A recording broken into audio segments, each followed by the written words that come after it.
So before coming to the National, I had my dad go to PSA and grade a card that I think could go up 4 or 5 times in value if it grades a 10. Here's what happened.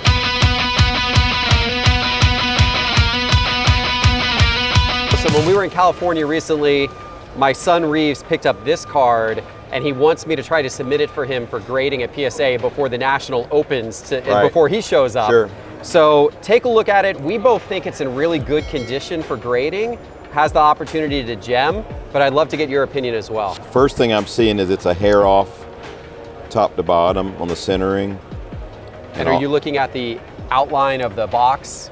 This border's wider, just a hair narrower here. Same thing here, just a little bit wider here and a little bit narrower. You see, here. I had noticed that too, but I thought maybe it was intentional because of the design of the cue balls. We got a scratch, see that?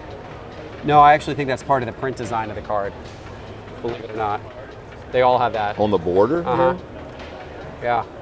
The scary thing is if the grader is not familiar with the card, then they may think that those things are flaws, you know, when I think they're really that literally part of the looks print like design. a scratch. We're gonna give it a shot. Sounds like it's gonna be a little bit of a risk, but cross our fingers, we're gonna give it a shot. I don't know if they were fake, but you know, the original print. Okay, I'm getting ready to hand it over for grading. Wish us luck.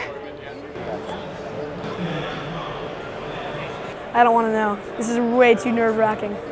I have just picked up the card that I dropped off for grading at the beginning of the show for you, that you sent me with money for. What are you hoping for? A 10. What do you think it did? A 2. You think it did a 2? You've been so scarred by your past grading. Here you go, sir. You ready to look? Does this green note say what it is? Oh, the green just has my name on it. It's hiding the card. It's a 9. It's not, you saw it? Yep. It's a 9. It's a 9. I knew it. I knew it would grade a 10. But we thought it would grade a 10. We both looked at it. I had Joe Davis look at it, and Joe Davis was concerned about this centering. And here's the thing, he was concerned about 2 things. First of all, he was concerned about that line, but I explained to him that that's actually part of the card design.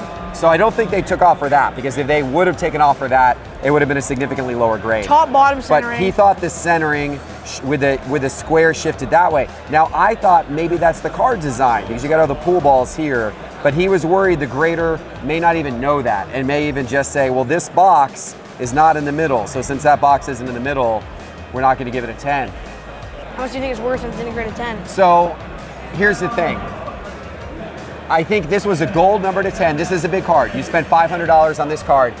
We just paid $200 to grade it here at the show. I do think that grading it a 9, at least you got your grading value out of it.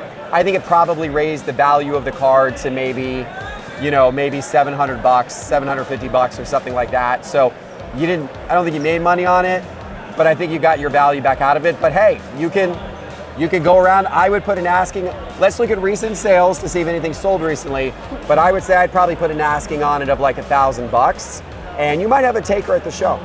Okay, now I have other deal impending. Okay, so we gotta go work on some trades. All right, man, appreciate it. So it's not exactly the grade I was hoping for, but it is the rookie gold, so it has a lot of room to move up. And a $700 card's not bad in any situation. I think I might be able to sell it for $1,000, make some profit.